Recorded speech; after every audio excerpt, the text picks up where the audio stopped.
few moments later. This needs to stop. Now. This is not okay. This needs to stop now.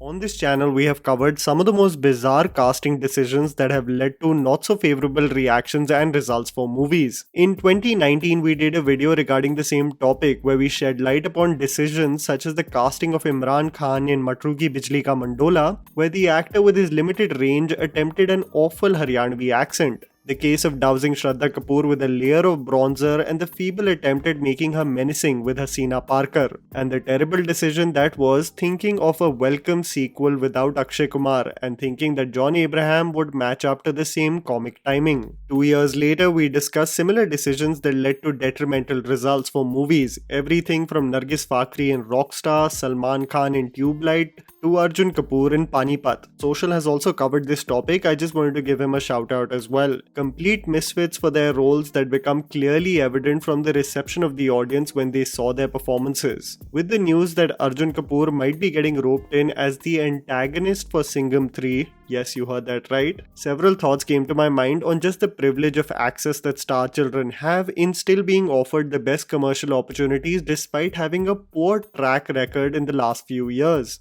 While I initially wondered that Jackie Shroff would be the villain, it would be safe to assume that Arjun might be in some way related to the big boss villain who was hinted in Suryavanshi, with the movie becoming the biggest film of the cop universe till now and boasting of a star cast including Ajay Devgan, Kareena Kapoor, Deepika Padukone, and with cameo appearances of Akshay and Ranveer Singh. The addition of Arjun Kapoor as the antagonist, if it does come into fruition, slightly dampens the hype for the film. With commercial projects boasting of collaborations like getting Junior NTR and Hrithik Roshan together for War 2, roping in Fahad Fasil for Pushpa, Vijay Sethupathi for Jawan, the weakest point of this really anticipated project seems to be the absence of a worthy antagonist for the main leads. When you have such a powerful villain in the form of Jaykant Shikre in the first film, a menacing Amol Gupte for the second one, it really needs to be an intimidating star figure that could get audiences excited more than just the character being compelling. If this situation is true, then Rohit Shetty may have really seen something that we just failed to recognize in Arjun Kapoor's acting range and ability. In addition to some of the most bizarre choices, I wanted to ask you which projects do you think got adversely affected due to poor casting choices recently of the films that we have seen from 2020 to 2023. Also do chime in with my choices whether these choices had a direct impact on the movies or the quality of films was so bad that there could be no saving, no matter how talented the actors would have been. Sara Ali Khan. I, upon a lazy rewatch of Love Aajkal, yes I did that, realized that somewhere in the absurd creative choices that Imtiaz Ali made, there was still scope of this film having the potential to be interesting. But as I explored the movie, the biggest roadblock for me to fully invest in the storytelling was the performance of Sara Ali Khan as Zoe. There was a familial angst and an internal turmoil that Sara was attempting to portray as she feared getting closer and closer to Veer.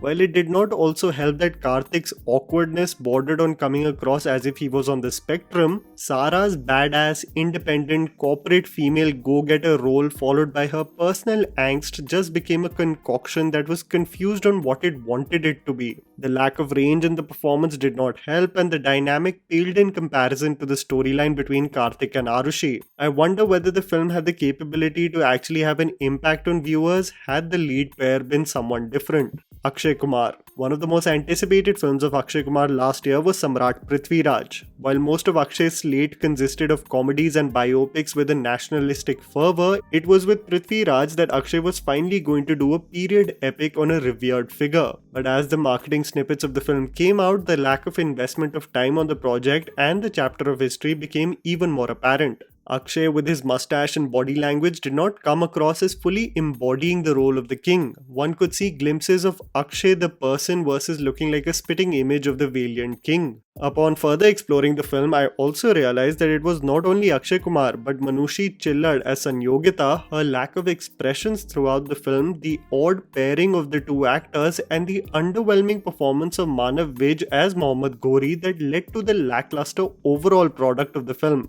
It became a gentle reminder to the makers also that one needs to invest way more time for a film focusing on our rich Indian history.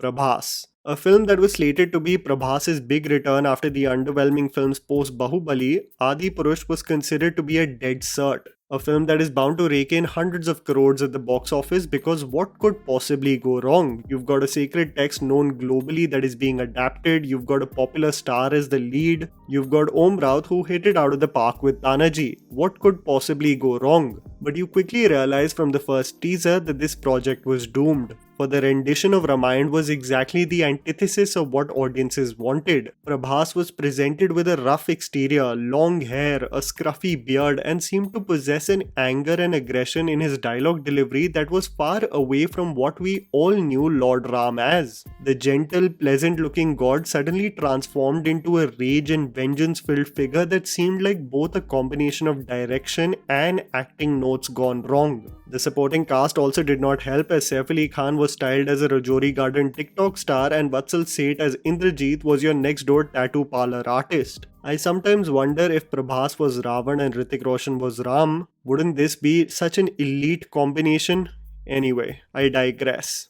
Arjun Kapoor. One of the most bewildering sequels that I saw post the pandemic was Ek Villain Returns, that abandoned the original film that was anyway a copy of I Saw the Devil and aimed to provide a concoction of BDSM and torture porn that only Mohit Suri seemed to understand. In the midst of showcasing John Abraham as a loser who kills women who aim to wrong men they are dating, we had Arjun Kapoor playing a privileged baddie with a sinister laugh that just missed the mark in having any impact. The reason why Arjun shines in a movie like Sandeep or Pinky Farrar is because the character requires for a limited set of expressions. He's mostly stoic in his demeanor, but in this case of a film like this, Arjun was required to be expressive, charming, menacing, and all things encompassing a massy thriller, and he just didn't have it. It made me think whether there was any saving the film if Aditya Roy Kapoor said yes. Siddharth Malhotra. One of the most underwhelming films of last year was Thank God, starring Ajay Devgan and Siddharth Malhotra, that actually from a concept point of view had a lot going for it. A game show with God himself where one reflects on his decisions and personality had the potential to be an interesting comedy, but the limited acting range of Siddharth also was in full display in this film, as he is demanded to be in a genre that is not his strong suit. He needs to be expressive,